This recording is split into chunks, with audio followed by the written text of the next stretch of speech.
Hongera sana kwa wewe ambaye umeweza kuitwa kazini siku hii ya leo tarehe 9 mwezi wa 3 2026, na hii ni kwa wale waliofanya usaili kati ya tarehe 16 mwezi wa 3 2025 na tarehe 14 mwezi wa 2 2026. Majina yenu tayari yameweza kutoka, majina ya wale walioweza kuitwa kazini, na hapa kuna bodi ya nafaka na mazao mchanganyiko Tanzania CPB, dereva daraja la pili. Majina ni kama jinsi yanavyoonekana. Kwa wewe ambaye ulifanya usaili katika tarehe hizi na hukubahatika kuitwa, usikate tamaa, omba tena pale nafasi zitakapoweza kutangazwa. Na kwa wewe ambaye umeitwa, hakikisha unapakua barua yako katika akaunti yako ya ajira portal, placement letter ile, ili uweze kuripoti nayo katika kituo chako cha kazi ulichopangiwa.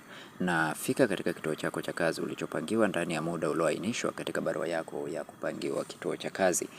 Kwa ambaye ni mara yako ya kwanza kuingia katika channel ya Feaboy, bonyeza neno subscribe, like video hii na share video hii kwa wengine wengi zaidi.